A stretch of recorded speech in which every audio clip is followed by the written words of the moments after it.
আনন্দের সাথে জানাচ্ছি যে আমাদের আলিপুরদুয়ারের মাননীয় জেলা শাসিকা মহাশয়া, যিনি আমাদের ডুয়ার্স উৎসব সমিতির সভাপতি, তার নির্দেশে আগামীকাল একটা মিটিং ডেকেছি। আমরা সকলে থাকব।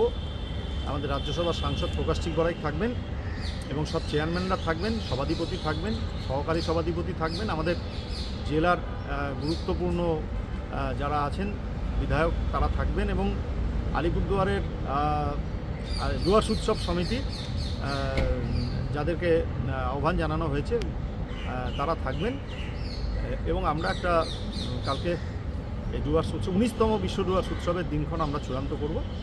আমরা চাই এই ডুয়ার্স উৎসব একটা আবেগের বিশ্বমানের ডুয়ার্স উৎসব, তাই বিশ্ব ডুয়ার্স উৎসব।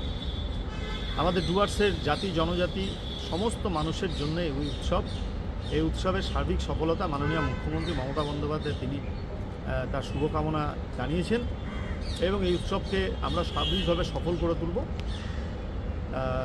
এবং পাশাপাশি আপনাদের আরেকটা জিনিস জানাই যে আজকে আমি কলকাতায় এসেছিলাম, তার কারণ আরেকটা বিষয় আছে গুরুত্বপূর্ণ। মহাসড়ক যে নির্মাণ হচ্ছে, প্রায় 10,000 ব্যবসায়ী এই মহাসড়ক নির্মাণে উচ্ছেদ হওয়ার আশঙ্কায় ভুগছেন।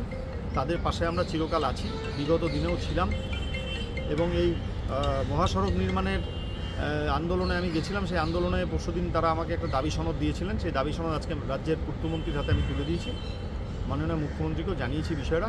মুখ্যমন্ত্রী চিরকালই উচ্ছেদের এই অনিচ্ছুক যারা উচ্ছেদ হয়ে যাচ্ছে বা ব্যবসায়ীদের বা কৃষকদের পক্ষে চিরকালই তিনি ছিলেন। এই বিষয়টা আমরা এই ব্যবসায়ীদের পাশে আছি এবং আমরা তাদের যথাযথ স্থানে তাদের দাবি সনদ আমরা জানাচ্ছি।